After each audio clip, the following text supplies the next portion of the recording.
Assalamualaikum warahmatullahi wabarakatuh. Sugeng enjing bocah-bocah kelas loro. Pripun kabare? Mugi-mugi sehat sedaya lan ana ing lindungan Allah Subhanahu wa taala. Dina iki awake dhewe bakal bareng-bareng sinau swara jejeg lan swara miring.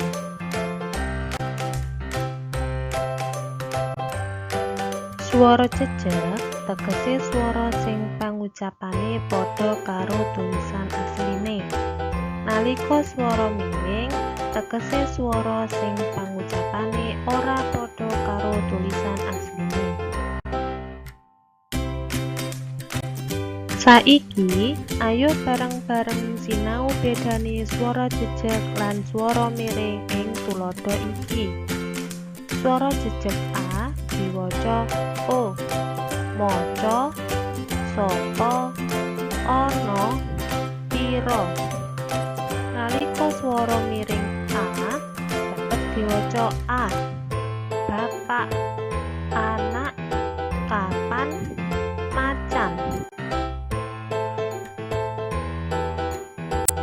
Swara jejeg I tetep diwaca I, mili, ngaji, bali, iki. Nalika swara miring I diwaca E, petik, sugih, gapit, putih.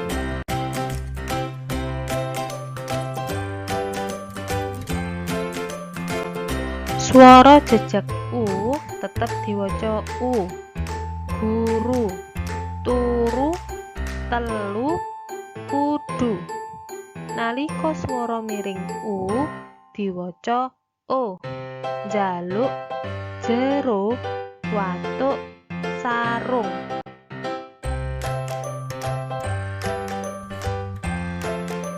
Swara jejeg U tetep diwaca O, loro, kebo, ijo, kono. Nalika swara miring O diwaca O, terong, adoh, ijol, bolong.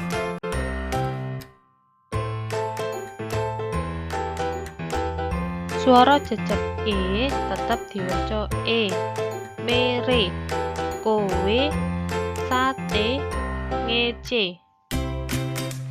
Nalika swara miring E pepet diwaca E, peteng, merem, mandeg, ireng.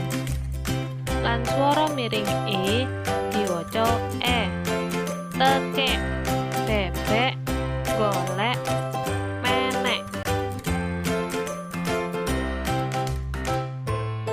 Cukup semene mawon materi basa Jawa dina iki. Mugi-mugi materi iki barokah kangge sekabehane. Matur suwun. Assalamualaikum warahmatullahi wabarakatuh.